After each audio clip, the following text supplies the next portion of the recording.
All right. Test 1 2 3 1 2 3.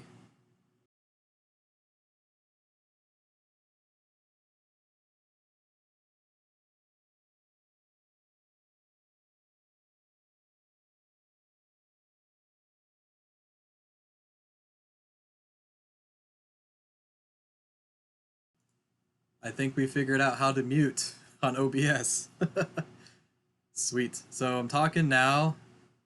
Talk, and then you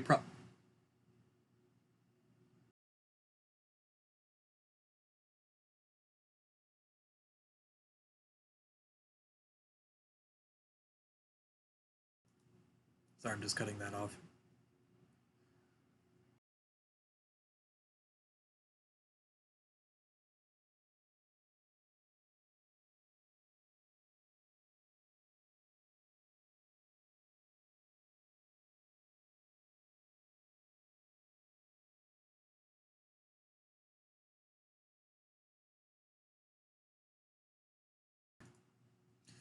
All right, team, we're gonna go ahead and get started here in just a couple of minutes. So hang tight, and we'll be with you very soon as we start to see people trickle in.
All right, can everybody hear us okay? We'll do a test just to make sure we're back. Are we live? All right, can everybody hear us okay? Yep, we're all there. We are live. Excellent. I'm waiting for Scott's. Are we live? Yep, there's an echo, so I'm going to turn that off. Excellent. All right, cool. Sweet. So, thanks for everybody that made it out. We will obviously continue to be working with technology that we've got everything okay. I think we're starting to get the hang of it. We've been doing this a couple of months now, right? So, Yep. first and foremost, I just want to thank everybody for attending these Central Ohio Game Dev Group online remote meetings. I actually did my first one with Cleveland. I think it was on Tuesday, and that was pretty cool. They did it through a Zoom call, and they actually had little breakout rooms, which I thought was kind of neat. Um, so everybody's doing it, which is really kind of neat. So I encourage you to check out our sister sites in Cleveland and in Cincinnati. I know that they've been doing a lot of online events. But if you've made it to this one, turn up the volume. Yep, I can do that. Let's see. It is a little low. Okay, is this a little bit better? See if that's. And I'll try to talk a little bit more towards the mic too. So, but yeah, so we have our Game Dev Meetup on the last Saturday of the month, so that's today. We are going to continue to have our events online. As of right now, it still seems like a good time to be able to, just stay online. We'll give you guys as much notice as possible when we start to, go in person and what that experience will be like. But for right now, we're still doing a lot online. So what I'm going to go ahead and do now is start to go into our news, because I guess we're kind of moving that right now. Let me do this just so you can see us. All right. Does everybody see us now?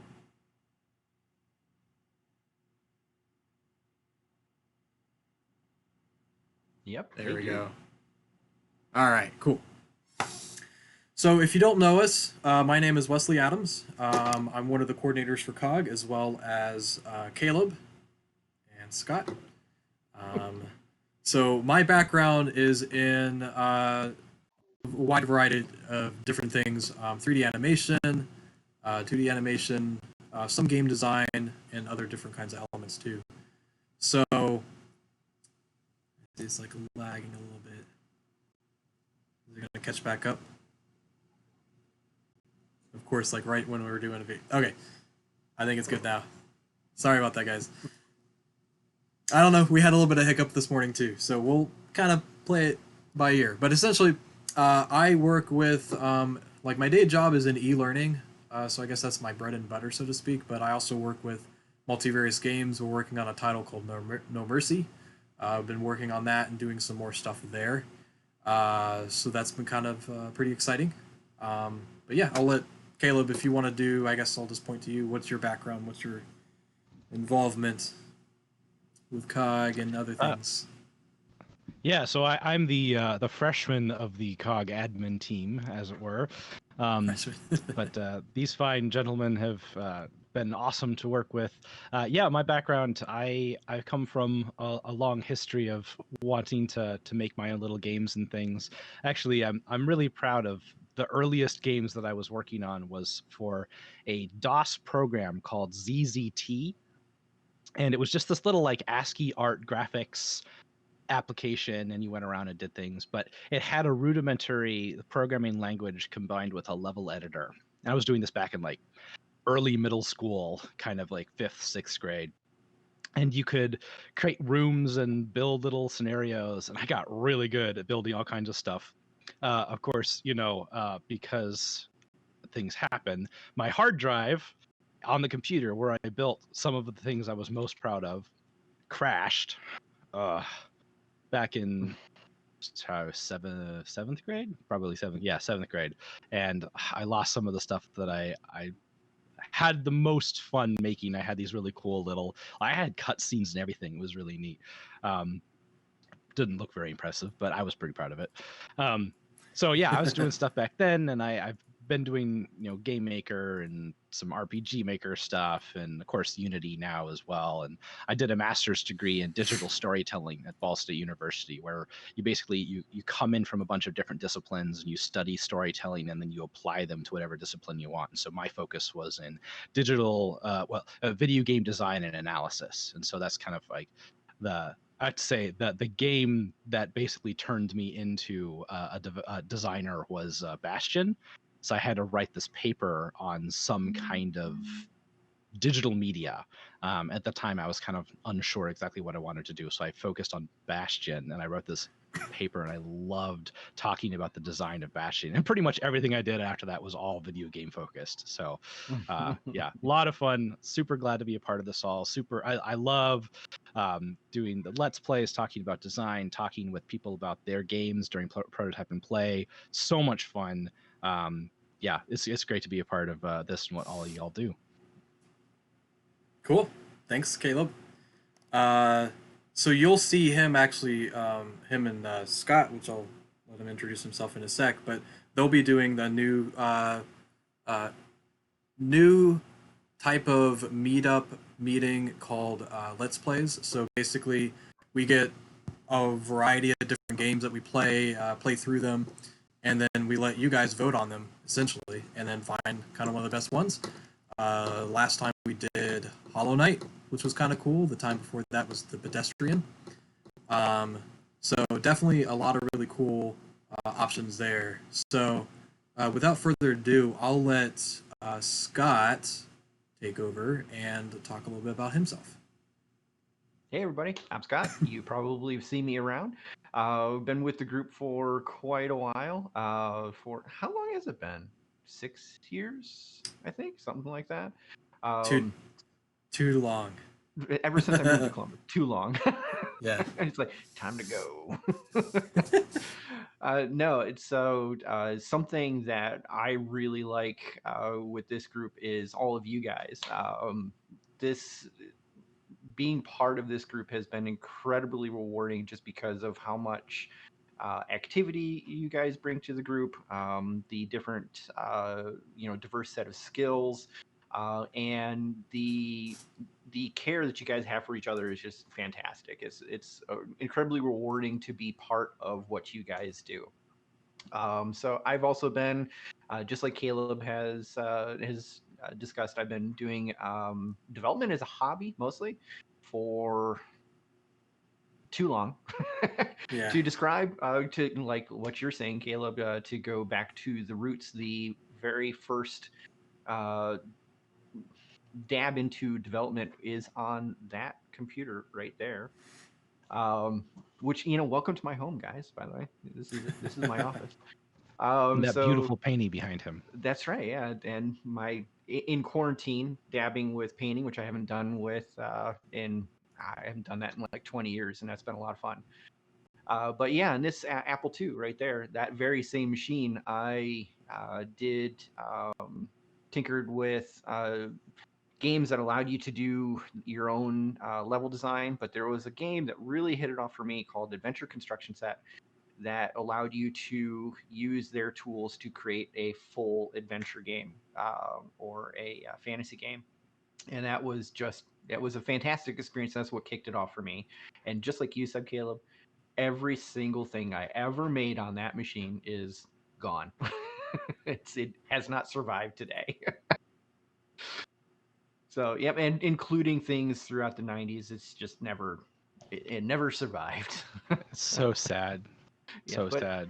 I can talk about them, and I can also like live them up grander than what they actually were. Like the fish was this big, but no, I can make it this big. But yeah, that's a little bit about me. I've programmer by day and developer by night, and mostly lately I've been as I've had conversations with a lot of you, mostly been focused on community development, facilitating the needs what you guys have, just a little bit about what we do. if you're an artist looking for a programmer or a programmer looking for an artist, we help connect you guys. We help make game development a thing here in Columbus and all throughout Ohio. Like Wes is saying, we like to keep up with our friends in Cleveland and in Cincinnati, Youngstown, and make an Ohio place to make games. So that's what we're all about. And we do really cool, exciting events throughout the month. So if you are new, which I don't know if anybody is new, if anyone is new, say hi in the chat. And we'd love to talk to you on Discord, which we'll probably do after this meeting. And we'll get to know you. Yeah, I'll step absolutely. off my soapbox. Oh, you're good. I actually increased the screen for you, so it looks pretty cool. All right. So yes, so that's something else that we're gonna do, just so you guys know how. I mean, a lot of you that have kind of been here before, you kind of already know how this kind of works. But so what we have each month is we open up the floor for a game dev meeting for you guys. So this is a time that if anything game development related that you want to talk about, whether that's design or programming or artwork or music or business or whatever it is, anything related to game development, you're welcome to present here. It's an open platform. We do have on our meetup page at thecog.com, COGG, that will take you to our meetings. And then you'll see our game dev meetups, which will actually have all the descriptions and information that you need to know. It will also have our Google forum so that you can go in and register for the event so we can get in contact with you. That being said, if anybody wants to do a presentation today, you're more than welcome to. Just let us know in the YouTube chat channel. This is probably one of the easiest ways to do it. If you're on Discord, you can private message us or you can type it in the general channel. Either way that you want to contact us, we'll get you working in the background. Totally up to you. No big deal if not. But what I want to do now is kind of go into our news, so everybody kind of knows what's coming up. So let me go ahead and switch that now, and we'll present.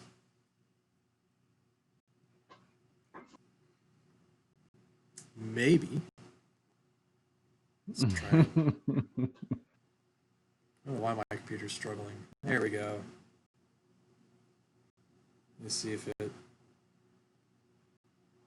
got that. Okay, cool. Yeah. Sorry for the freezing things. I hope it gets back up. I noticed that that's like my computer trying to do a bunch of stuff. Okay, cool.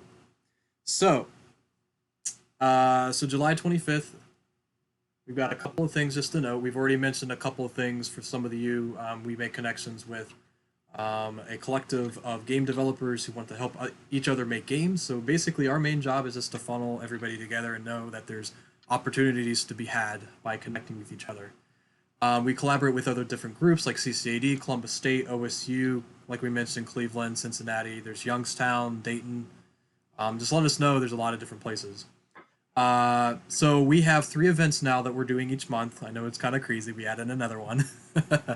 But I think it's a lot to kind of help out with. And if you guys have events that you're doing, or if you want to promote like a live stream that you're doing, let us know and we'll add that. Okay. Some of you may or may not know that on our meetup page, I think it still works like this. If you want to host an event if you go to thecog.com and you go to our meetup page and you're a member, you can post an event. Definitely try to let us know beforehand, but for the most part, you can post. And I think if it's like 2 or 3 people say that they're going to go to the event, then it becomes live. But let us know so we can help you with anything that might need help with setting up, but otherwise we're more than happy to. So if you're like, hey, I've got a live stream happening on my Discord or on Twitch or something like that, let us know. We can help you out with that too. Right now, what we have going on is our prototype and play in August, the 10th, from 6 to 9 p.m. So that is going to be our kind of like Friday night, just kind of get together and play a bunch of games. The way that kind of works now is we are having people just letting us know either the day of or a couple days before, and we'll make a post on Discord that you're interested in showcasing your game, and we'll give you on our Discord a video voice channel and a chat channel. So two different channels that you'll get. So one is just to kind of post information. So if you got a game that you want to, post a link to, if people want to download and play with you, or if you have a way to kind of stream it and have people play online with you that way, you can do that. And then a voice chat channel for you to talk to other members and also showcase what you're working on or the game that you're playing. If you have any questions about that, we'll ask us in the chat, the YouTube chat channel, or we can talk afterwards too if you are interested. And again, that's going to be a couple Fridays for now, but it's going to be Friday, the second Friday of the month, as it always is on August 10th. We have our Let's Play coming up after that, which is on a Sunday. It's a third Sunday. And that's going to be August 16th from 2 to 4 p.m. So like I mentioned before, we had our Hollow Knight presentation with Caleb and Scott. I was actually out on vacation that day, so I wasn't able to actually be presenter. But yeah, if you want to get involved in these things, let us know. We'll want to talk them out, but maybe there's ways for us to get other people involved too. But basically the setup of that is we get a collection of different games, and then we, or ideas, and we'll shoot them out to the community, and then you guys will let us know through Discord or even through like other different networks like Facebook or whatnot, and we'll vote on them, and then we'll pick one, and then we'll present that and to kind of go through semi critique of that. Is there anything else you should add to that, Caleb? Because I know you kind of run these, and I didn't want to like speak for you, so to speak. So the Let's Plays. Yeah, I mean, we're definitely kind of in the infancy of figuring out exactly what we want to do with this. But the general idea is we're a community that cares about game design, and we want to take a look at games that either are doing things well, or I've played with the idea of let's play a game that did things very poorly and have a discussion about what it did poorly. But just in general, the idea of taking a game and sitting down with it and critiquing various elements of it to gain a greater understanding for what's going on and the different pieces and parts that go into it. I think it's just a valuable exercise. But we have a lot of scope for how we could use this in the future. I think there's definitely opportunities for us to have other people within the community join us. I think we did the Pedestrian was our first one, and that was actually a game that's officially launched that came out of our community. And so it could be fun to be like a promotional thing for if you get to a point where you are actually launching your game, maybe you join us on the live stream and we can have a conversation about your game or something like that. And I have this like sort of crazy vision of, okay, well, what if we did something like Mage Quit? We got a whole bunch of people all online playing this game in a stream together, or just something totally off the wall. Or so I think there's room for us to have fun with it. So we're just kind of starting with it as this design discussion. We'll probably continue with that sort of cadence initially, and if people have ideas or ideas for games or ideas for different things that we could do. I think we're open to being flexible and making it the most beneficial it can be for the community. Yep. Yeah, I'll second that. That was something that I wanted to say, is that we are, I like how you put that, we are in our infancy. We are looking for ideas too. So if you have, things that you want to see or topics that you want to talk about, design wise, for our Let's Plays, just let us know. We really want to craft this so it's enjoyable for you guys, and so that you get a lot out of it. So if you have ideas, you can send it to us via email. You can put it into the chat. You can put it into you can join us on Discord and put it there too. We are definitely looking for what you want to see. And I would also love to see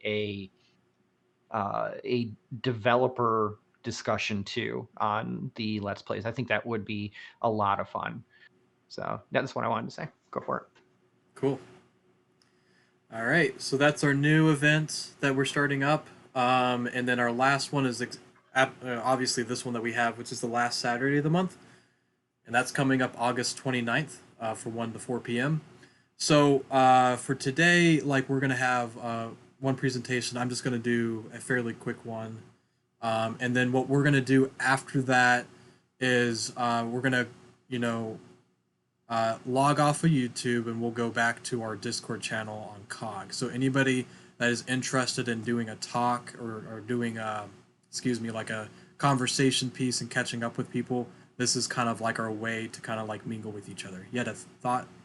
Yeah, Scott? one really quick question for you, Wes. I'm Yeah. sorry to do this on the spot. Is that on the slide that we have right now? Is that the most recent Discord invite link? Yes. It is. Okay, Yep. so that's good for today. All right, Yep. cool. Awesome. Yep. So the one that says, so we've got our meetup events, thecog.com. We've got our Facebook page, the cog. So if you type in the cog for looking up different groups, you'll find us pretty easily. And then the Discord community cog is, they gave you kind of like a random letter and links, but Yep. we can post that in the YouTube channel too.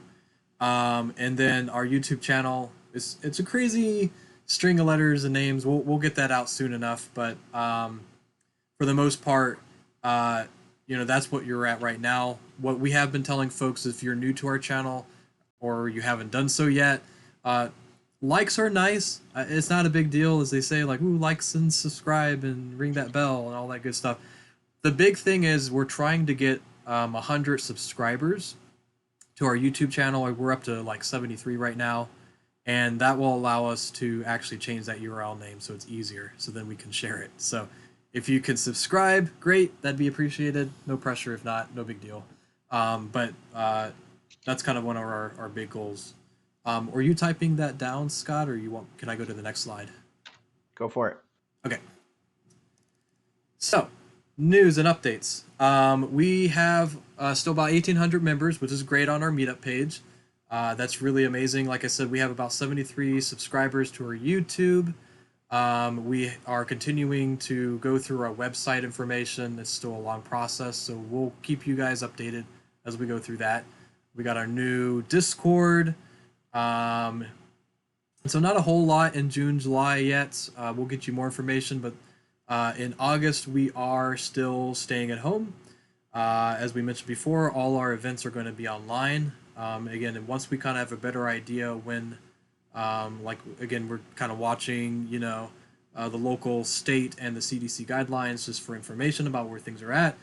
We will let you know as soon as we start to do live events in person. So if you haven't heard yet, GDEX is also online. They're calling it GDEX TV.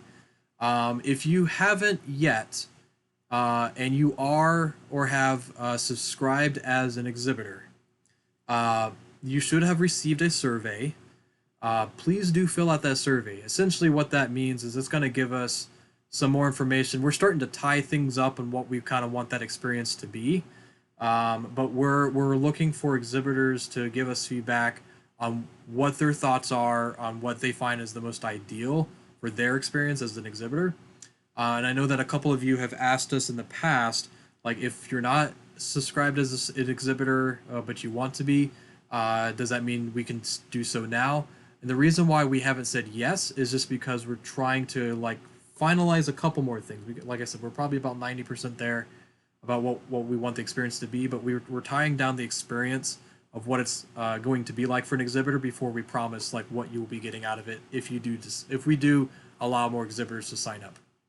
And that can be just kind of what's the scale of exhibitors, how many we want, and all that good stuff. That way we can make a really good curated experience for our online GDEX TV experience. So that will be October 9th and 11th. So that'll be kind of a jam-packed online version of what we do live. So there'll be live speakers and presenters and workshops, exhibitors to go to. They'll give you more information as we kind of finalize through that. But the big thing I wanted to showcase today is a little bit of a sneak peek. Some of you who are a newsletter subscriber to GDEX may already know this, but it is official that we do have a GDEX Game Jam. And it's going to be a little bit different. If you've done things with us before with Ludum Dare, which is usually a personally led game jam, not necessarily COG sanctioned, but our global game jam, which happens at the beginning of the year. This will be similar, but it will be longer. And it's going to be all online. It's going to be about 2 weeks. And we're going to have a kickoff event and a final part of the event as well. So that'll be similar to Global Game Jam.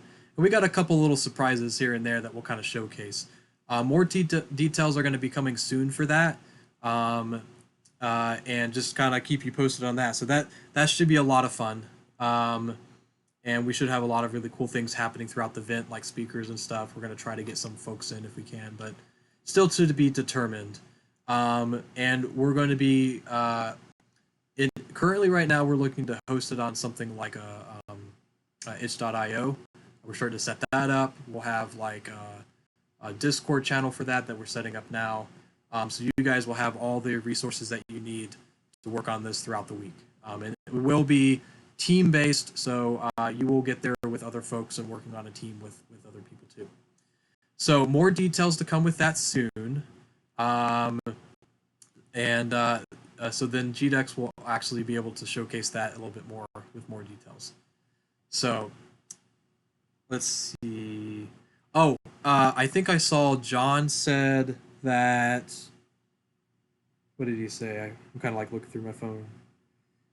Yeah, it looks like which events? Torg? Torg, yes. Torg was going to be this year, but it sounds like it's canceled and that they're advertising for May 2021.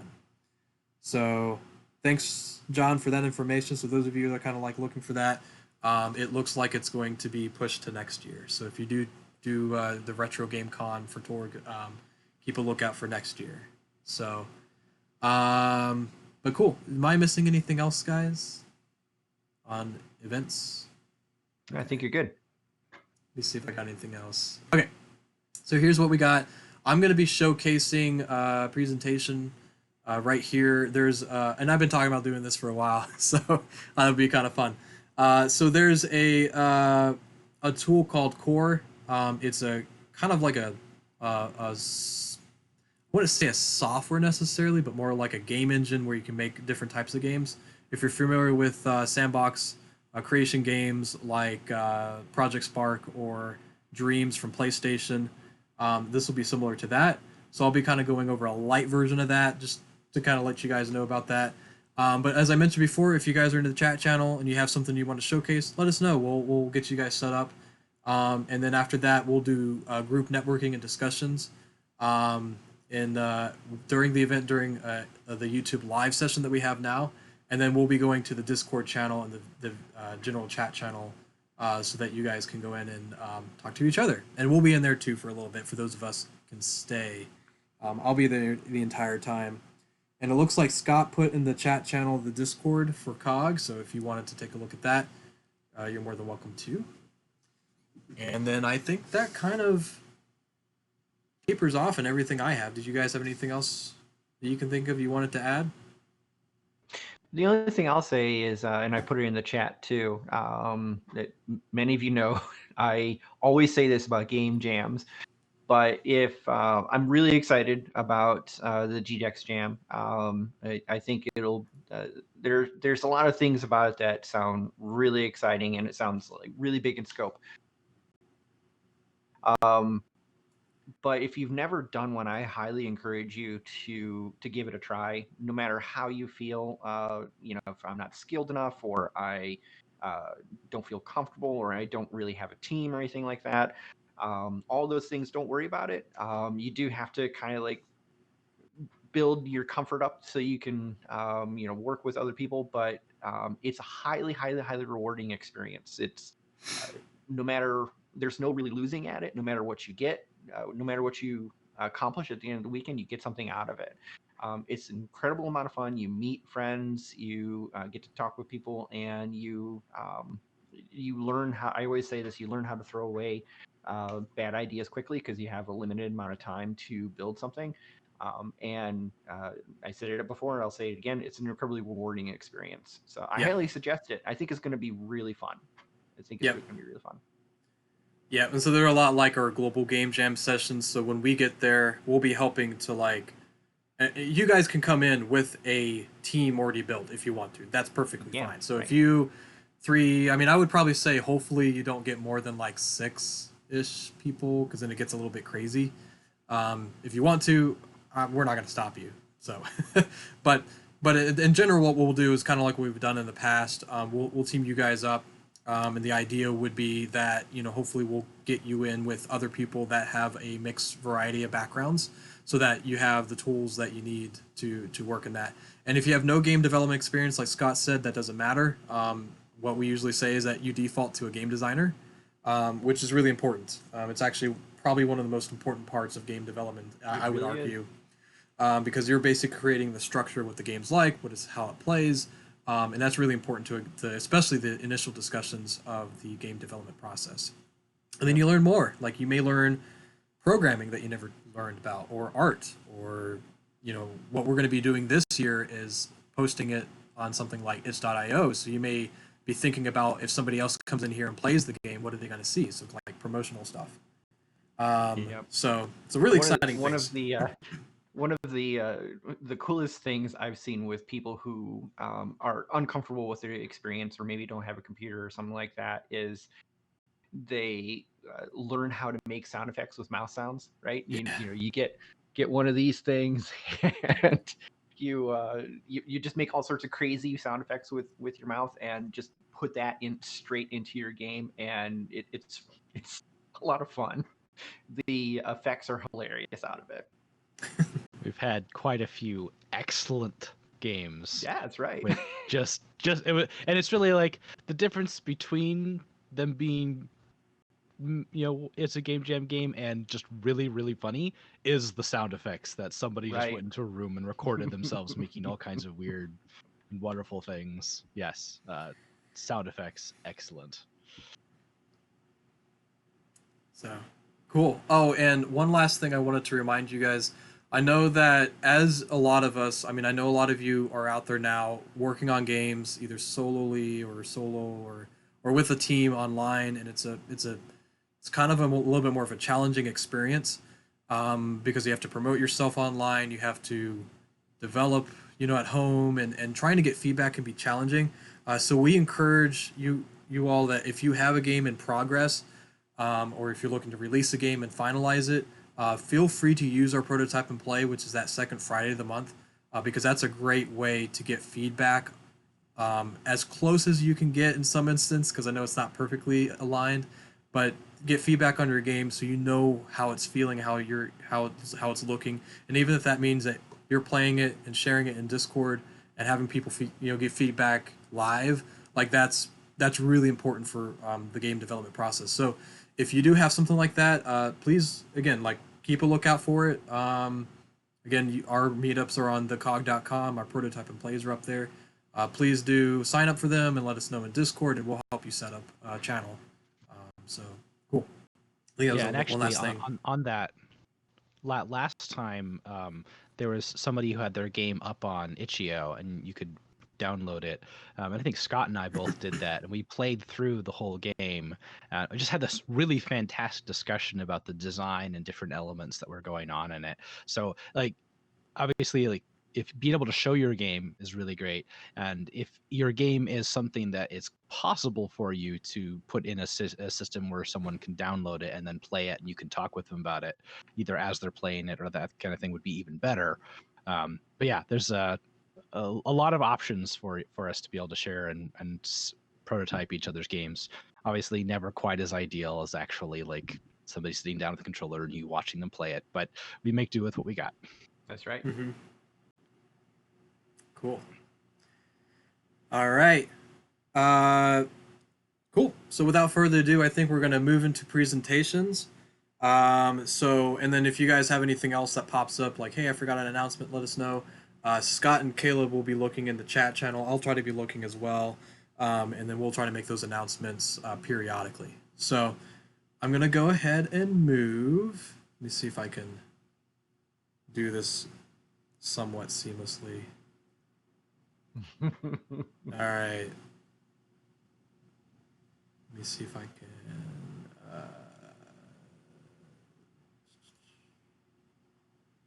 So we got that. Oh, I see. Yep. So I got to do it this way. I'm just so used to like looking at someone else. I'm going to share my screen.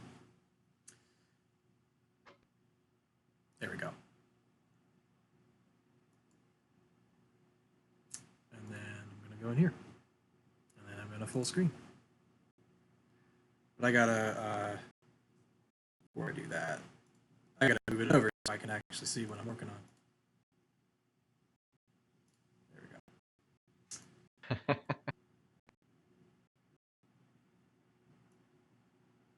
Maybe. There we go. We'll see how my computer does. Yeah,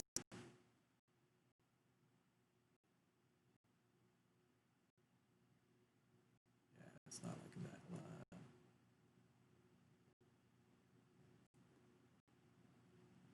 One moment, please.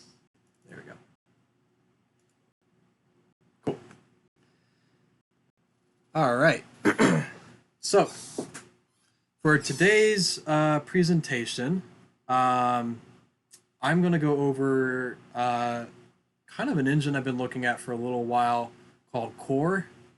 And for those of you who aren't familiar with this, which actually a lot of you may not be because this is fairly new, they are in alpha right now. Core is a software that you download. Sort of. It's kind of like it is a software, but technically it was all built in, if you would believe it or not, it was built in Unreal. So it's Unreal, and it's an engine that you can make games in with pre-created assets and tools that help you build a game quickly. So again, if you're familiar with games like Project Spark or games like Dreams, it's kind of a neat like sandbox creation tool that allows you to make games pretty quickly. And then when you publish them, they appear online, as you see here, which are a lot of different options that you can kind of go through. So let me see. They paused. I see. Well, let me see if I can. There we go. Now, if I work over here, oh shoot, it's gonna do that. Guess I never thought about that. Let me see, because it's gonna pause this. Now, if I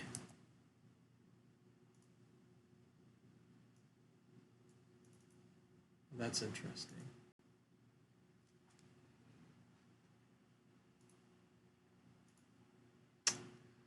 I guess I'm gonna try to figure out how to work in here without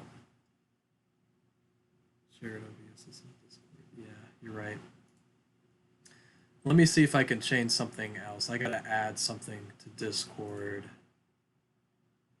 One moment, please. I guess would I do a game capture? I think it's considered a game.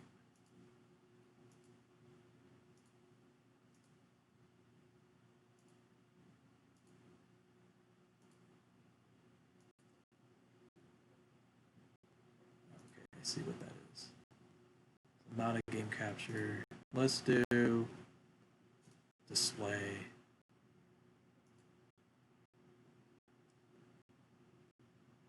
We're doing it live. Sorry for your wait for just a sec while we kind of work through this. Oh, here we go. All right, so now you're going to see my crazy, crazy screen. And now let's see if this works. Let's see if that shows up.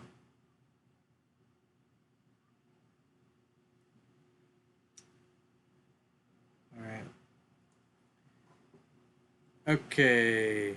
I'm kind of watching the stream to see if it updates. It should, because I got screen 2. Are you still there, Scott and Caleb?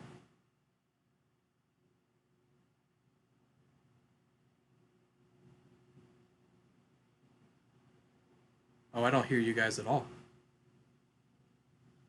Oh, no.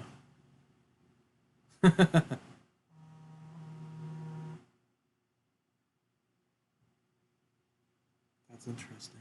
Okay. Well, since that's not working right now, I'm going to go ahead and turn off a couple of things there.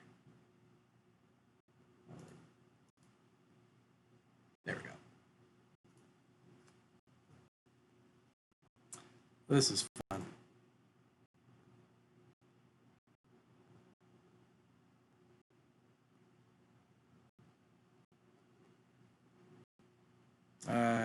Okay, so it looks like at least we've got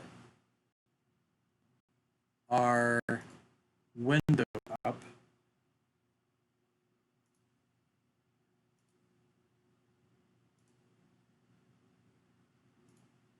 At least it was working. All right.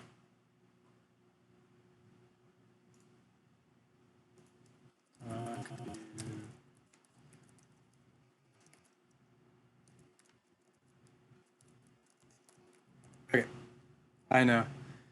Difficulty, so give me one moment while we figure this out. So I think we got it displaying, but it's hard to tell because like there's a bit of a lag.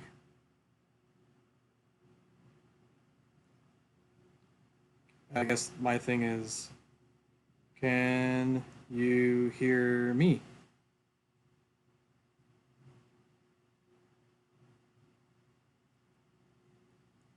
All right, that's my big thing. Because I don't know if you guys can hear me or not. Yes, we can hear you. Good, good. Okay. Well, then that's what I'm going to do. So it looks like, to me, anyways, it looks like we've got our game up. You guys can hear me.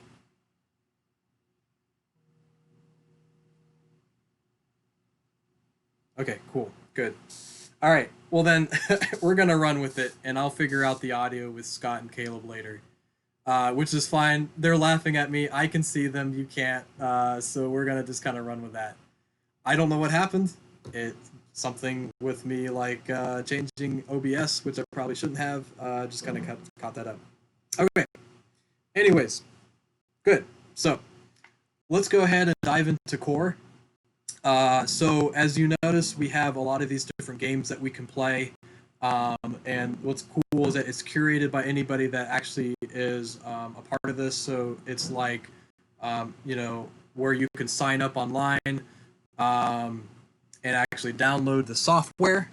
It will run on your PC. I do not know if there's a Mac build, but there's at least a PC build. Like I said, it's for Unreal. Or not for Unreal, but it's developed by Unreal, and it actually uses, for programming, it uses the programming language Lua. So if those of you who are familiar with Lua, it's actually a fairly simple programming language. Some other games have used it in the past. I think like Roblox used it.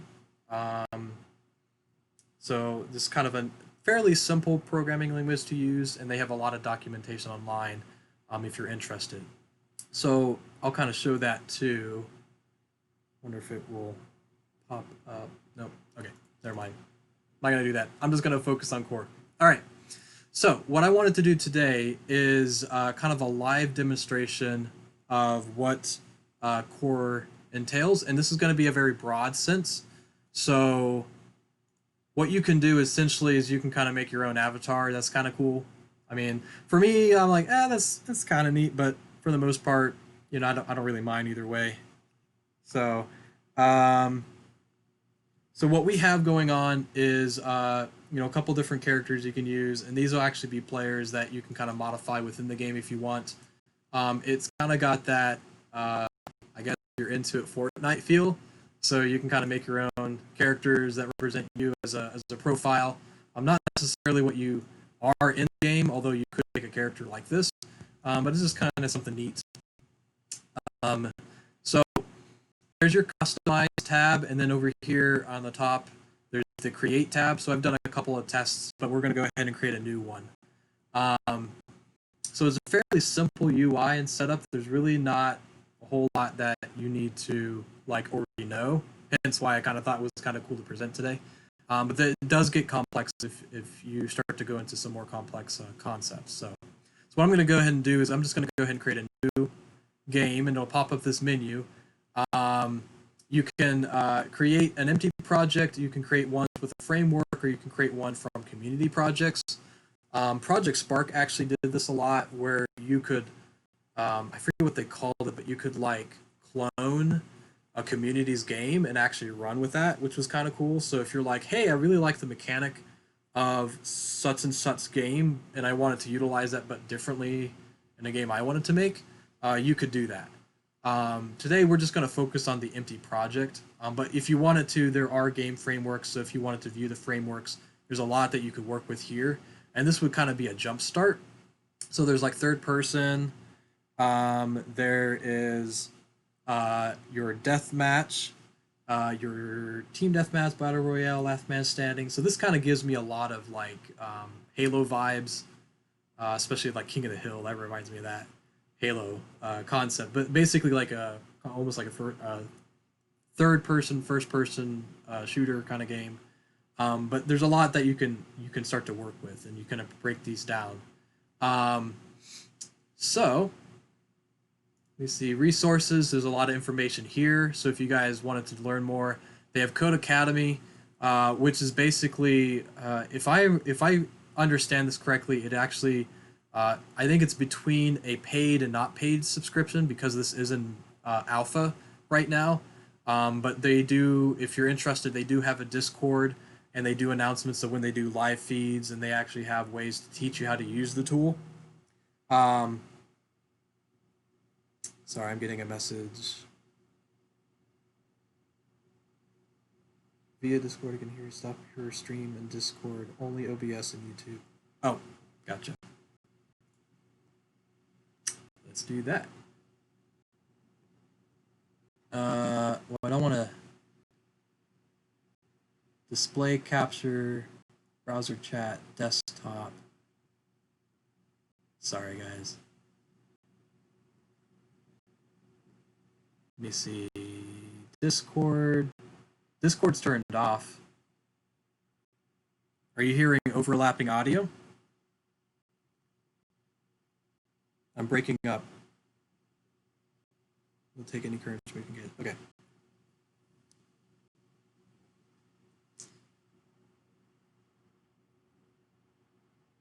So, yeah, Discord is turned off. Display capture. See, I don't want to turn that off. And then there's a desktop. Maybe. Here, I'm gonna do something. All right. So that way I know what I'm looking at.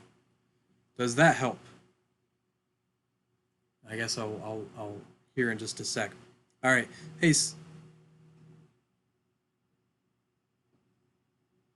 Stop the stream in Discord. Okay. Well, we'll try that.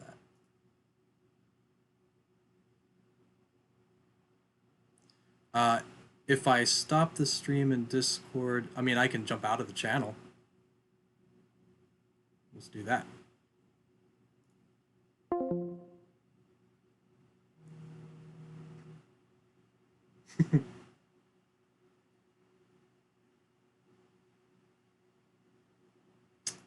All right, I think I'm not understanding what you're saying, Scott. I've got the mic and the display capture only. There's nothing else streaming.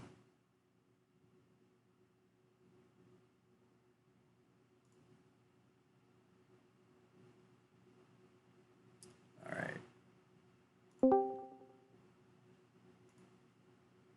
Hello? Oh, he's back. You're good. Hey, You're good. Are you back? Okay. Probably, and they can probably hear you too. Okay, that's awesome. Hi, everyone. If that's true, hi. Yeah, I'm not sure yet. This is all getting Caleb kind of and I are confusing. having a great time. This is much easier with one person. So what seems to be the issue Oh yeah, with the streaming? it's much easier with one person. So what seems to be the issue? So you're streaming in Discord, which is taking up bandwidth, and you're streaming in YouTube, which is taking up bandwidth. So just close your stream in which you're good now. Yeah, you're fine now. Just concentrate on OBS and YouTube, sharing your window of your core through OBS and YouTube. Don't worry about Discord. Yeah, we don't need to see it from our end. We can see it through YouTube. Yes. Yep. And that should be the case now. Yep. I think just keep going. You're good.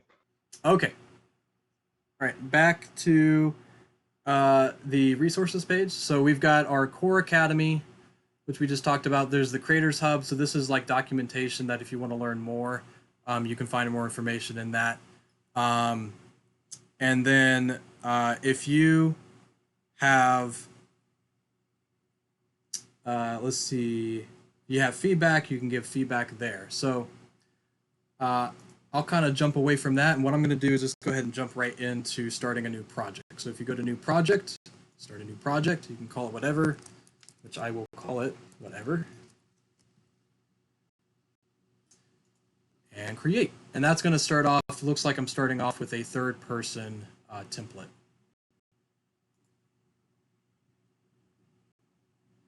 Wait for it to load. Yes, you can hear the three amigos. Yes. Nice. Well, in theory, I've turned off the desktop audio, so we shouldn't hear you. And I do see only my mic working in OBS, so in theory, but I don't know. We'll see. All right. Oh, that's not what I wanted. Let's pull this down. All right, so I'm going to do a quick breakdown of what the scene is like. If you used other programs like Unity or 3D modeling programs like Blender or Maya, this should actually be pretty familiar for you. So if you're interested in working in a 3D environment and never have done so, this actually will be kind of neat, but it is going to be a quick rundown of what those are. So to kind of give you an idea of what we're looking at right here, this is actually our working window. So if I hold down the Alt key and I use my left mouse button to click, I can actually rotate the camera. And then I can also use the W, A, S, and D keys if I hold down the right mouse button, and I can fly around. So this is kind of the easy way to kind of move around the scene. I can hold down Shift to go faster, which is kind of cool. And yeah, at this point, what I would have is the ability to add anything to this world. So basically, you have the sky, which is called the skybox. They have this floor, which is an object. And when I select on any object, I'll get this little gizmo, okay? And what we see here in 3D space, this is called the transform gizmo, which actually allows you to move forward and back, left and right, up and down. So this represents the X, Y, and Z coordinates. So if you want to rotate it, there's actually, if you're familiar with Maya, there's some shortcuts for that. But you can actually change that up here with these little tools icons just right here. So this is highlighted orange, which means I have that currently selected, but I can go to rotate, which kind of gives me these gizmos. I can rotate it like crazy and have fun that way. I can also scale, which is this icon right here, one with the double box. And so I can make that as big as I want. I actually might make that a little bit bigger. So those are the core mechanics up there. This is actually your snap size. So you'll see here in a little bit that when I actually start to lay down objects, it'll snap to those grids, which for like level design and placing things specifically, that's really helpful. I'm glad they have that feature. You can toggle through world and local space. Don't worry about that too much. That's a more of a advanced technique. But you can also add a couple of things like scripts. There's actually a terrain creator, which if we have time, we might go over that a little bit. And then my favorite thing actually is this performance window. You'll notice I'm actually snapping this to here. This performance, which is really kind of cool because, I mean, right now I'm not 100% sure exactly how to use it, but if you needed to be able to create a medium, high, and a minimal, medium, and high spec parameters for your player, so if they have like a fast machine or slow machine, you could actually start to see what impact those are and start to make adjustments where you need to. I will say that Core is a pretty hardware intensive program, so you're not going to run this on your mom's like email computer, so to speak, or something like that, or whatever. I mean, well, maybe your mom's like a programmer or a game designer. I don't even know it. Maybe she works with NASA, so that's totally inappropriate. But if like you do have a low-end laptop or computer, this actually will allow you to see what those specs will be. So, so without further ado, we'll go through the hierarchy, which this represents everything in your scene. Okay, so if you have an object or different mechanics, this is where they'll show up. So, for example, one thing that is important to know is the third-person camera is located. And if I hit F to focus, and I'm actually using some shortcuts. If you want to, the transform tool is W, the rotate tool is E, and the scale tool is R. And if you're familiar with Maya, or actually now they even have that in Blender and a lot of other 3D programs, that's the usual shortcut keys for that. But what this does is it actually gives you the ability to see where the player's camera is, and there's actually a spawn point.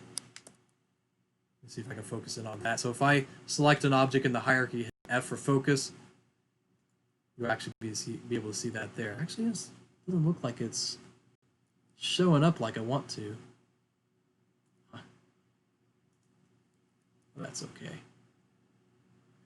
But what's also kind of neat, and I'll show you right now, if you want to start to see what your game looks like, there's actually a player bar at the top. And you'll start to see you can actually play right within the engine itself. And this is actually my profile. This is kind of cool, but you can change these later too. There's, WASD moves around. This is a third-person camera, but you can definitely change it to first person or any other kind of custom one that you want, as long as you know how to kind of run the scripts.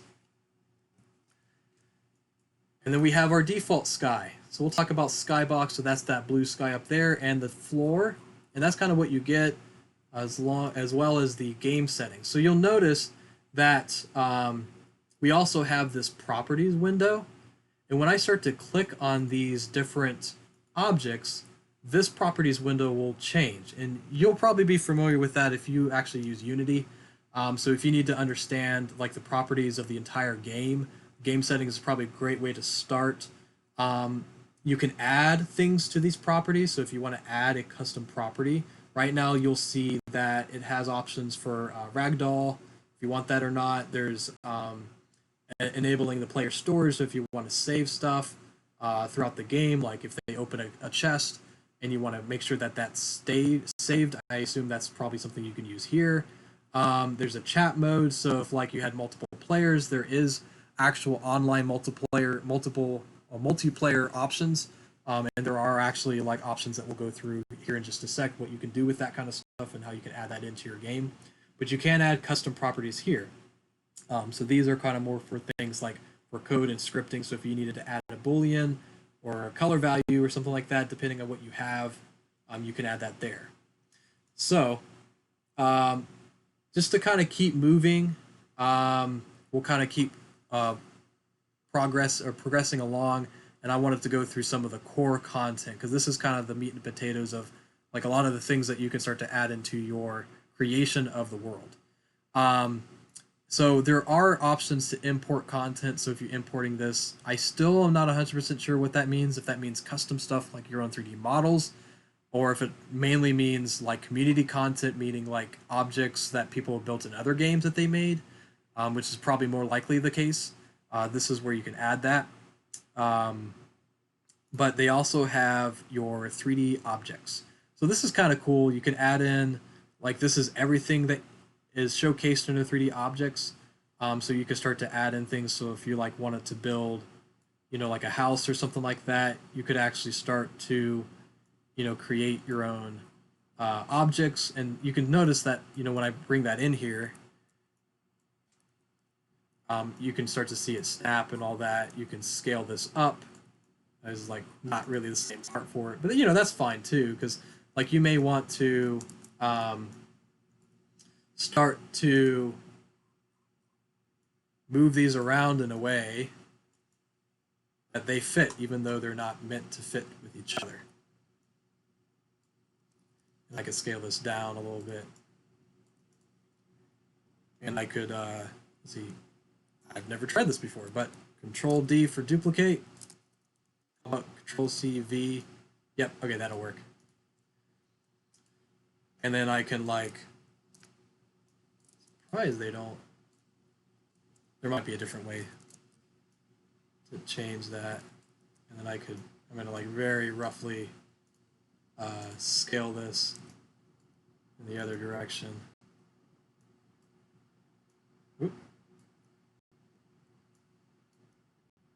Okay. Actually, what I'll do is that green. Oh, I think my computer's trying to catch up. Hold, please. There we go. So I can scale this in the negative direction right here in the transform options. This is one of the properties of the roof that I just duplicated. And it should flip it. Well, looks like it flipped it inside out. So there's still some things that need to be revised. That's interesting. Surprised that it's not like double-sided. Anyways, there's a lot of things in here that you can look at. Lots of building room parts. So definitely take a look at that. There's 3D text. Basic shapes of primitives. So if you need a sphere or like different cylinders or half cylinders, is a great way to do that. There's mechanical. Oh, so someone said maybe if I hit Control W. Oh yeah. Well, hence that proves it. Control W duplicates, which reinforces the fact that it is a Unreal Engine actually being used. So cool. Thanks for the tip. Sweet. So there's organics, which I kind of like these in some instance. So you can create a hill. So this is like if you wanted to create some structure. This is like a different way to create some hills and stuff outside of the terrain editor. There's panels, simple objects. Again, this is a lot like primitives, trims. So these are like, I don't know. I don't find these super useful because they're so specific. I find probably the primitives a little bit more useful if you're trying to make a specific game. But I've seen some people make some cool stuff like an Alice in Wonderland, like themed game, seek and find quest game, which is kind of neat. They have nature, so they have a lot of like leaves and plants and stuff for you to work with. And again, if kind of curious how I do that, like zoom in on that, I just select an object and hit F for focus, and then that'll focus me on that. And I can hold down Alt and left click and drag and move around the object. It helps me see that. So you could easily build kind of mostly what you want in terms of a world. There's a lot of vegetation in here. There's rocks, trees, and props. I kind of like the skull. Let me see if I can make a big skull. Maybe it's a skull hut. So, or like a place to, maybe you live on a cannibal island or something like that, and this is where the natives live or something crazy. I don't know. Kind of gives me ideas, and it kind of like neat. Like in terms of game design, I really like these tools as a way to think out your game really quick, because they do have this. Plus, I'll show later they have the mechanics of a lot of things that you don't have to like think up real quick, but you can make things quickly, which is kind of fun. You have sci-fi stuff, vehicles, which are kind of fun. So if you need like a hovercraft or something like that, it's kind of neat. And a lot of these do kind of come with some scripts, so I don't know if this one does. Yeah, this one doesn't look like it does, but there are some ones that we'll show here later. All right, so I'm going to keep moving on. I don't want to go through all of these, kind of bore you. So that's all the 3D objects section. But you do have your animation options. So there are things like some specific things like this cool little dinosaur. And they animate and they have different states and stuff. If I remember right.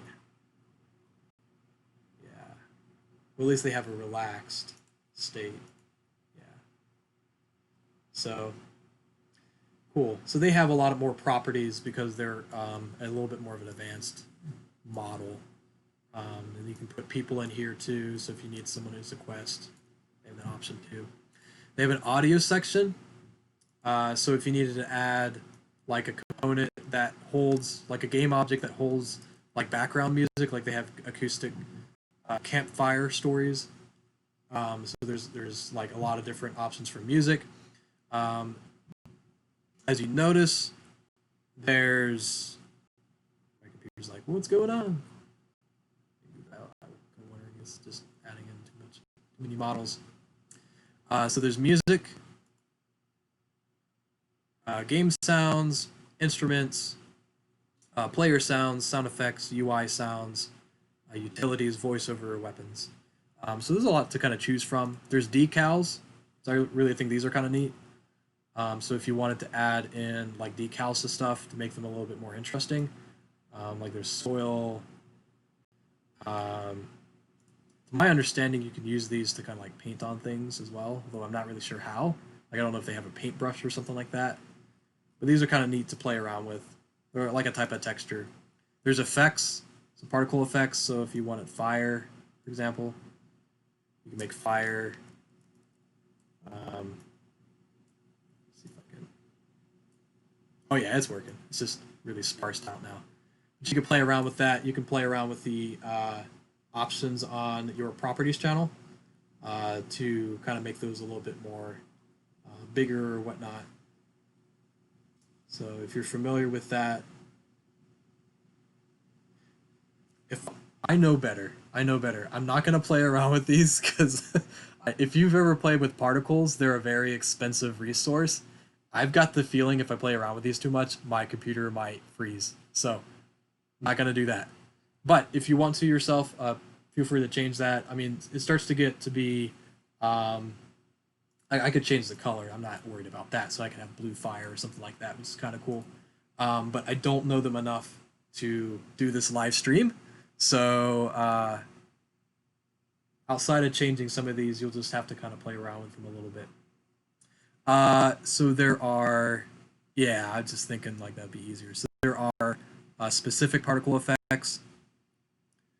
And then there's materials. So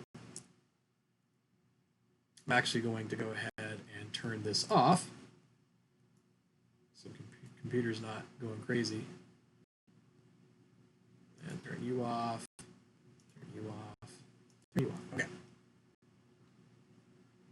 So I'm going to move back over to this. Yeah, why not? We'll do a skull. So this skull has a texture on it, right? I've kind of like rotated it, and I've kind of moved it. Maybe. There we go. All right, but we've got a lot of pre-made materials on it. These are actually really kind of cool. They have a hologram, which if you kind of get in there, you can kind of see it like animating. This is kind of cool. They got amethyst. That looks sweet. Hey, if you have Crystal Skull, like nostalgia, if you guys like that Indiana Jones movie, here you go. You got the Crystal Skull. So they have, and what's cool is a lot of these are kind of dynamic. That's not great. I'd probably have to change the tiling of that. So if I were to, yeah, here's my tiling. So if I did this like 100, 64. Okay, fine. That's my limit. I can do that. Ooh. So there's a brick skull, and there's like that decal. Oh, that decal is crazy. So that's the bone decal that they put on the back there. Camo. I mean, there's all kinds of stuff in here. Clear coat, so if you had a car. So there's a lot of cool stuff. I really like the materials. They're pretty neat. Some of them are animated. I don't know if this is animated. Oh, yeah. This is electricity. It's really cool. My computer doesn't like it, but it's really cool. I'm going to make it dragon scales. Cool. So we got a dragon scale skull. And one of my favorites, actually, this is one of the things that I really like about Unreal, and I'm glad that they put this in here. So they have something called post-processing.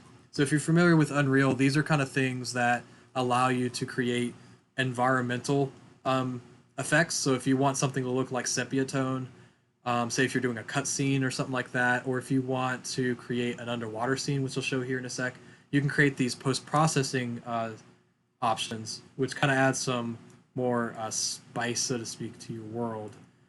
So bleach bypass What does that do? Some of these are boxes. Some of them they just affect the world.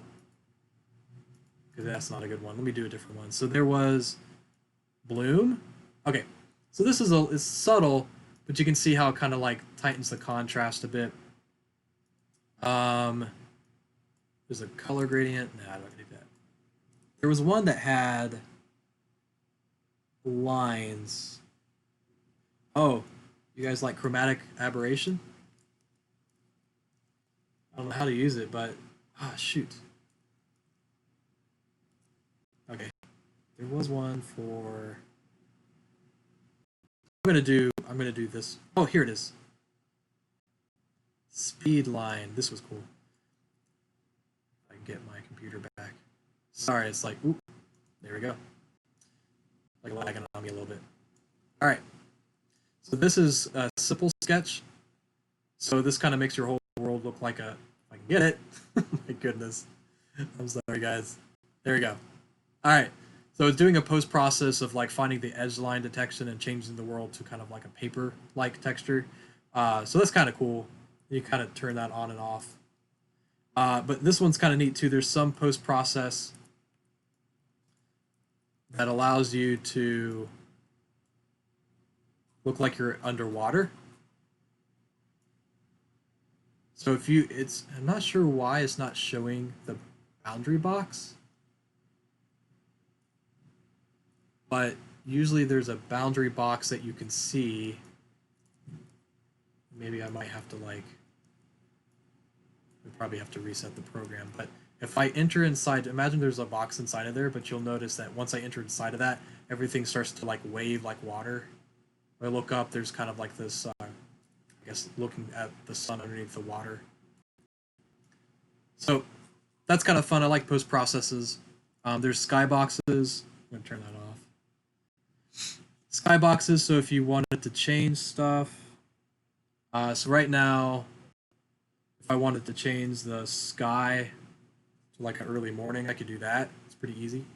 And you have like subtle, let's see. Yeah, you can change things like, so I got the haze color here, right? I can make that, that's not super apparent. Horizon line, there you go. So if I wanted it green, for some reason I could do that. So you could change a lot of things there, which is kind of fun. And then of course there's UI stuff. So this is more like if you wanted to build a menu. So if you wanted to add in like, oh cool, you got like an achievement for, I don't know,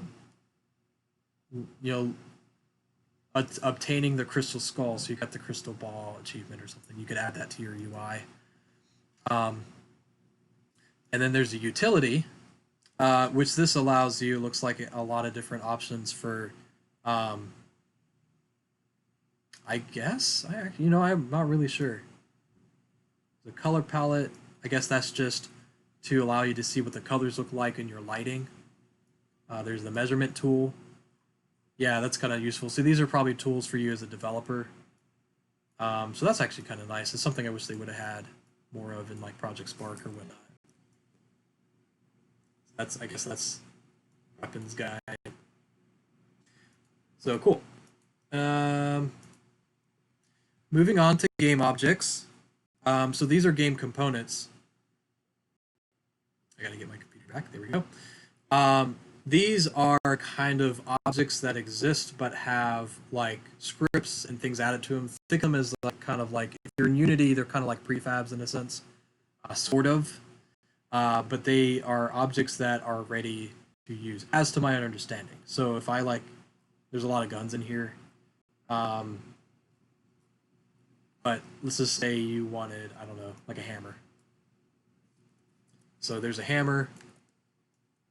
And in this hammer, there contains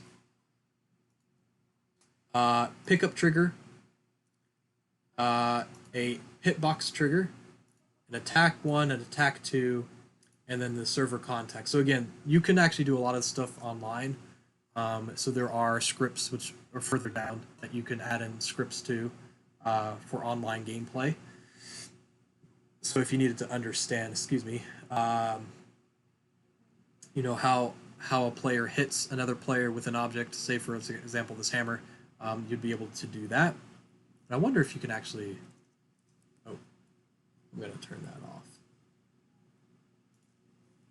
There. Cool. So I can move through. And I wonder if I can F for equip. Cool. So I got that. And I can start to, you know, I don't have any collisions right now other than these like objects here. So cool. So you've got objects that you can actually, you don't have to script or anything like that. They're already predetermined.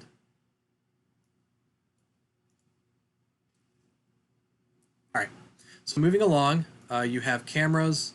So they have first person, isometric, side scroller, third person, top down. They have your logic. So there's a lot of cool stuff in here like lobby start.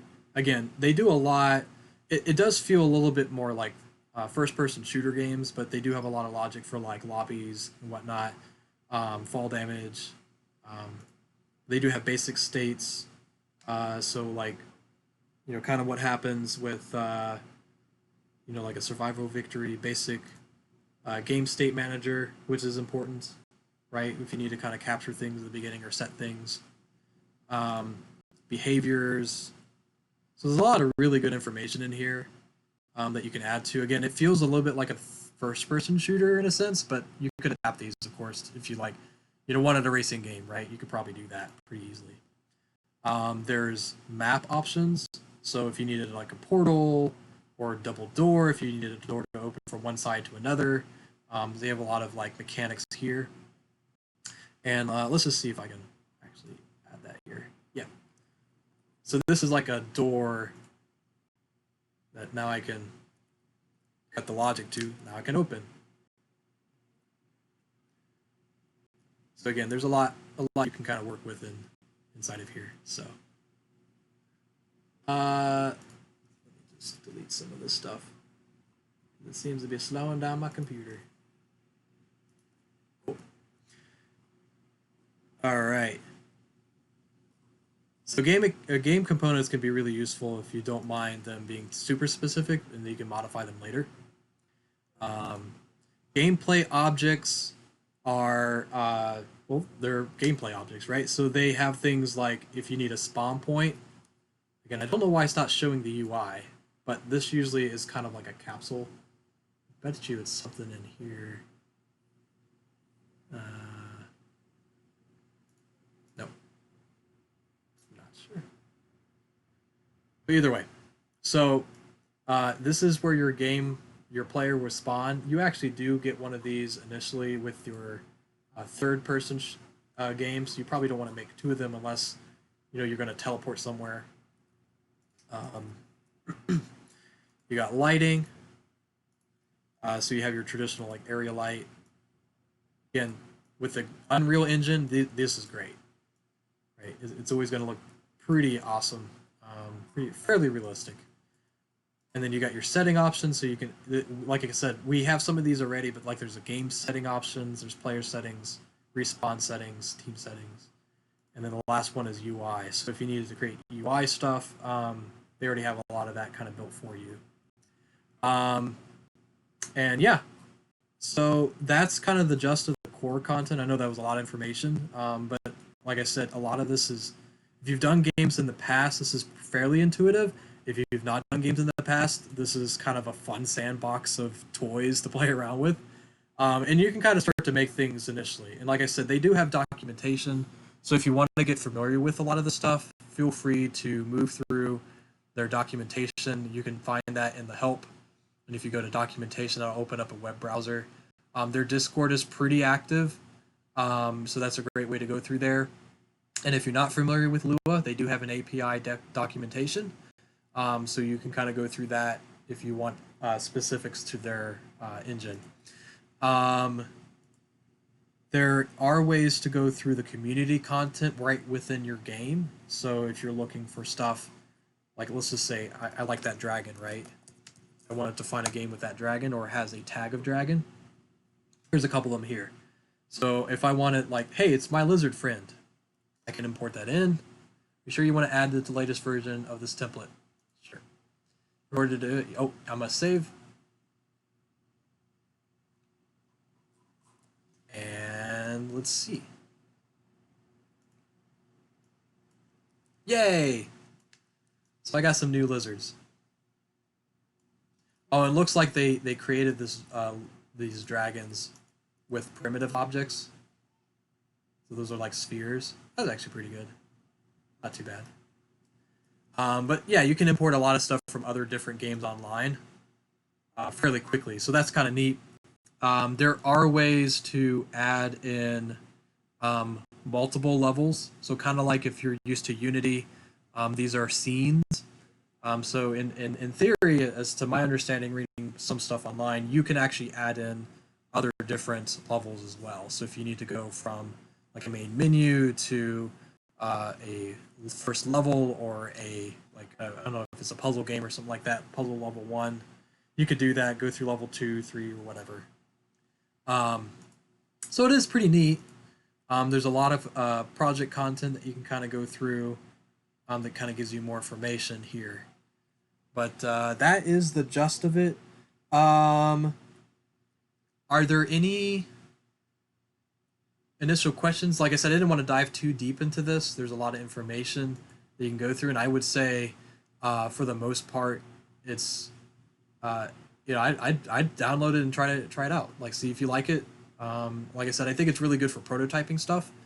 And then again, when you're done, you can publish the game, and then the game will be posted online, which will show up in the community content as well as like if you're exploring through their website, it will show up there, and you can like search it.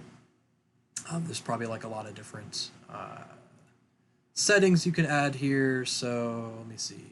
Like if you wanted to add in, I don't know, tags or something like that. I've never published, so I'm not entirely sure what that would be. But yeah. Anyways, that's the gist of it. Caleb and Scott, I'm going to turn you back on. Were there any questions from the crowd that people had about what their thoughts were or anything like that? Or can you hear me at all, I wonder? Questions? So if anybody does have any questions, go ahead and put them in. What I did see are comments on how this is, it looks like an excellent tool to just put together some quick ideas for prototyping. If you have an idea that you want to see if it's viable or not, or if it's quote unquote fun or not, you can put together something really quick with this. And Caleb, I think you also said that it's great if you are if you have a creative mind and you just want to tell a story, right, really quick, and you want to share it Yep. with some people. This, I think, I agree with you, Caleb. I think this is a really good platform for that. Yeah. Yeah, I feel like when I'm doing game design, when I'm building my own projects, because I'm a programmer occupationally, I have a tendency to kind of really get in the weeds of the code and all of the stuff. And then it takes me a long time before I actually get to producing something that you can play, because I want to have all of my code right and all my tools in all of the right places, et cetera, et Right. cetera. And this just sort of strips a lot of that away. And you can be like, okay, I'm not going to touch code. I'm not going to worry about trying to design assets or anything like that. I'm just going to throw things into a scene and see what I can kind of come up with. And it can actually it could be a really good exercise to be like, if you are a programmer, let's just push that piece away and work on something else. So work on your level design abilities, or work on lighting. Lighting is really important in games. And so you might just say, hey, I'm going to build this scene and I'm just going to play with some lights, see what it makes sense, and run through it. Maybe hand it to somebody else and say, hey, can you just play this and see if you can get through this thing based on the lighting that I've built, or something like that, where you can kind of really zoom in and focus on something specific rather than getting bogged down in the weeds of the other development process. That's a great point. Yeah, you're right. You can really focus on what you want to improve. Yeah, nice. Yeah. And I think in general, like I don't know if you can publish this out as an actual game, an exe file or anything like that. So I do think it's limited on online, but in some instance too, it does exist online. So that's one of the advantages of getting feedback is that you have a whole community to kind of like let you know, hey, this actually is fun or not, and they will vote on it, or download it and let you know that a lot of people were looking at the same game. So yeah, there's a lot of advantage in that because like sometimes you'll throw something up or you'll create something in exe and you'll throw it up and hopefully enough people will see it on Steam or enough people will see it on itch.io or whatnot. Um, but you'll get some curated feedback here directly. So it's kind of nice. You don't have to worry about uploading it and it more or less not working. If it doesn't work in core, then it doesn't work for anybody else. Whereas you might make a game and create it for your system and it works there, but then somebody downloads it on Steam or itch.io and says, "Oh, I can't do this." It's like, well, you're running Windows 95, so I wasn't accounting for that. So it's structured. It definitely is structured, but it's got its advantages in some instance too. So I think it's got potential. I think it's got like for a teaching thing. I think it would be kind of cool. For a learning experience, I think it'd be kind of cool. So yeah, I think there's a lot of neat things to go through here. I don't know. Maybe if you guys are interested in doing something like this for the game jam, right? There might be one coming up. Feel free to use it if you want to. It I looks absolutely like see it viable as. Oh, go ahead. No, I was agreeing with you. I absolutely see it as viable as being used in a game jam. Did have a question from Jeffrey. Do you guys know if these assets are downloadable so we could use them in other engines or editors? That's a good question. I don't know actually.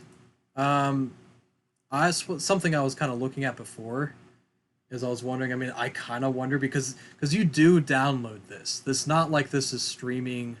As to my understanding, it's not like this is streaming online. Like you do download the package, but I could be wrong. So if I get an answer to that, I will write back. And that was Jeffrey. Okay, cool. I will respond back and let you know.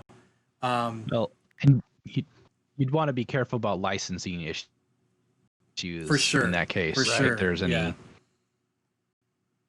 any conflict things there. Yeah, for sure. Yep. So that's where most of it comes. Like you can always get access to it. But if you wanted to break it down and learn from it, like if you wanted to throw it into a 3D program and be like, wow, how do they texture this crazy rib cage? Like how do they do that? Then you could throw that into, look at it and look and see how they created that. Because a lot of these models really aren't that bad. They are similarly styled. I will say that's, kind of something that I'm not surprised, but is this something that you'll notice? But they are fairly well done for the most part. So some pretty good detail. But yeah, if you wanted to find out, like I said, this probably exists on on your computer once you download it, but I haven't figured out how that works yet. But I am on the same page. I would love to know if you could download these. I like picking this kind of stuff apart and seeing how it works. To that note, and I don't know if you'll see this or not. Let's see if I can move through. Yeah, there is a core API. I was just starting to look into this. So that could be interesting if you wanted to, get to know the language a little bit more. So yeah, something to keep in mind is that this is an evolving process, and I really do hope that they continue to build this because like I said, I could see this as a good teaching tool. We did use when I was working at Game U, which was a kind of like an after school program where you used to teach. Not used to, we still do. I don't work there currently, but there's still a lot of really good options there. So kind of like a little shout out to game-u.com. But we used to teach Project Spark, and it was fantastic. It was a fantastic tool to teach younger generations how to create games and how to think like a game designer, and how to get into things that are kind of complex at most levels, like programming or just even 3D modeling or laying out an environment or something like that, how to set a scene or a tone. So I would love for them to fly with this and really polish this tool, because like I think Project Spark did quite a bit, which was the tool that we used to teach. They did quite a bit to um, like just help make it easier to explain to future game designers and developers like how it would actually semi work in the real world at a smaller scale. uh, and it would be kind of cool to see this work out. It seems like if they can open it up enough, like it is alpha. I don't know if they actually have. I know there's a GitHub, so you can kind of see their track. I don't know if they will allow people to work with them or not, but I think the more open they can have with this, the more I can see this really starting to expand and really get polished. So cool. Uh, Awesome. Are there any other questions? I feel like I've been ranting too long, and I apologize for that. No, you're doing great. I have no other question. I don't see any other questions from the crowd. Okay. Cool. That was well done. Yeah, like I said, I'm not by any means, obviously, as you could tell, I'm not an expert at this program, but I think it was such a cool program to talk about that I just wanted to share it. So, without further ado, I'm going to go ahead and bring us back. I'm going to attempt to bring us back. That's what I will say. So, I'm going to turn this off. Oh God, Caleb. All right. And I'm going to. I don't know. I don't know when we're coming back. So I was gonna say you're gonna sit there. Well, if my computer freezes, it's because, or you will hopefully. Sure, I'll save it. I'm just gonna close that because it's really heavy. Cool. Let's see what OBS. Yeah, OBS has that. Cool. So we're back to Discord. I'm gonna full screen that. Well, I'm gonna put Discord over here so I can. Yeah, streaming's not always easy. Bring my video back. All right. Cool. Sweet. I think we're all good. There was another question. It was Michael asked, "Is Manticore Games associated with Unreal?" That's a good question. I would go to bet to say that they aren't. Like not like they work for Unreal. Like when I was on the Discord, they definitely seemed to be promoting their own subscription model. But don't quote me on that. They may be even like sponsored by Unreal, but I don't think they're like part of the Unreal team. I just know that they develop this in Unreal, hence why you see a lot of those post processing and some of those kind of like I like to call them unreally things.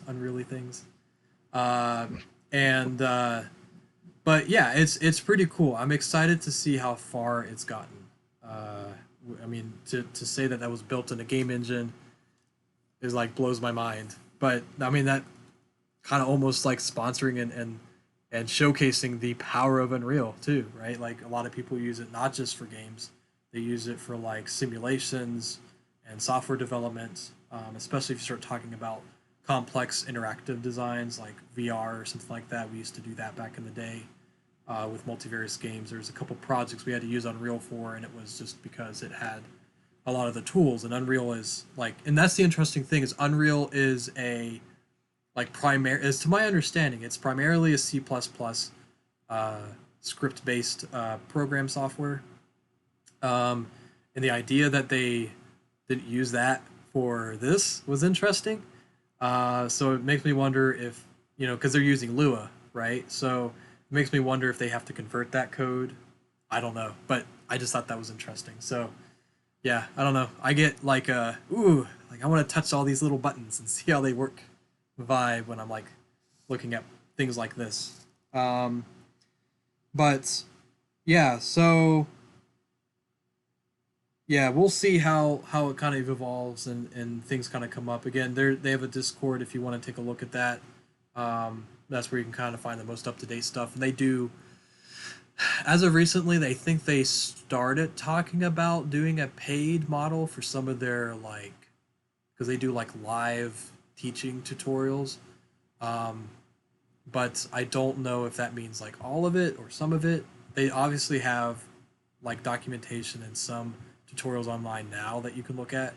Um, but that's just something to kind of think about too. I mean, I guess that's how they pay for it, right? Because I know they got to have a crazy developer team to make something like this. So Right. um, but cool.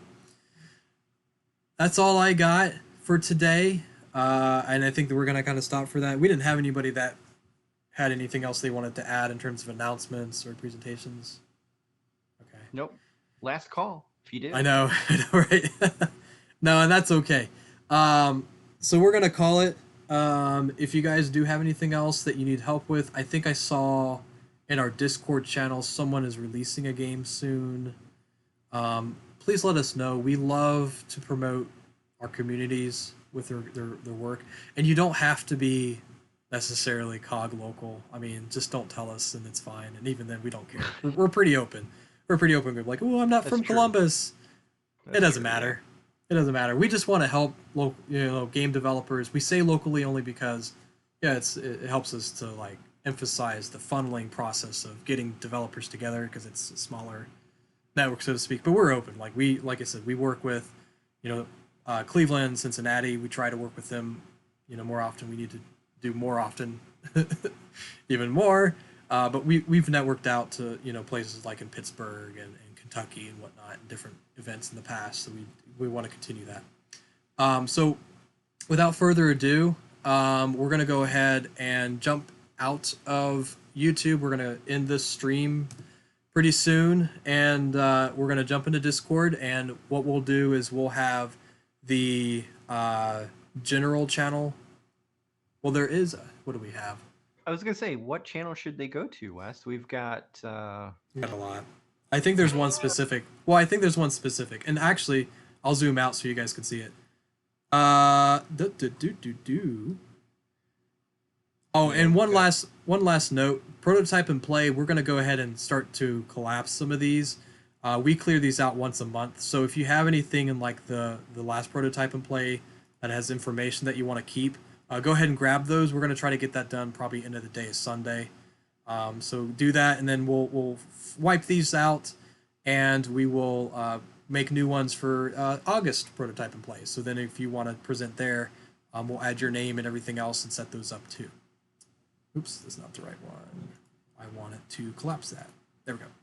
All right, so what you'll do in Discord, which we've got the link in the chat channel if you're not a part of it already, we'll jump to the general voice channel. And that's where we'll like hear everybody's thoughts or everything. If they just want to catch up and say hi.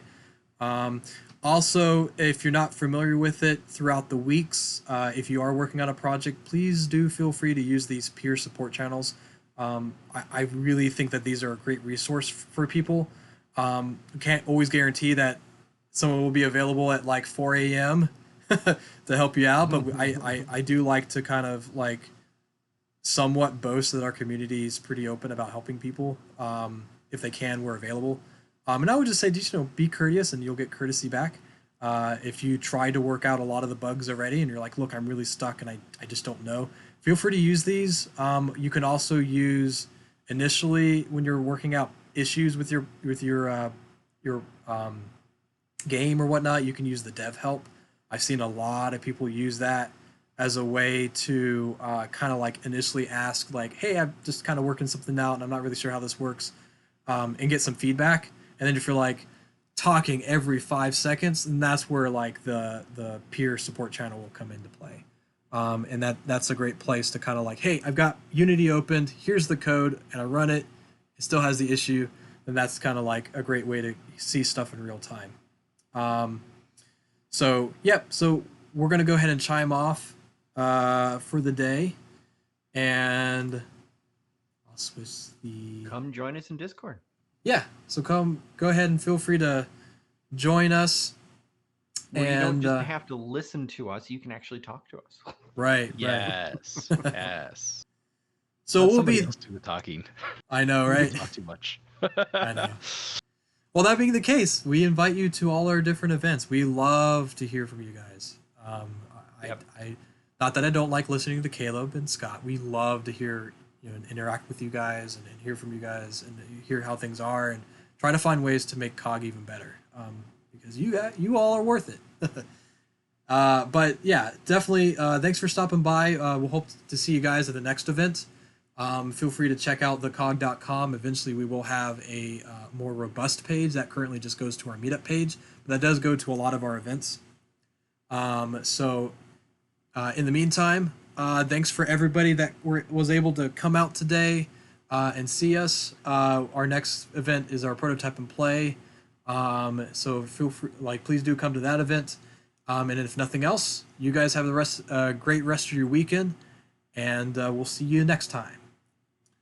So, all right. Cheers, see you everyone. guys. Bye-bye. Talk to you later.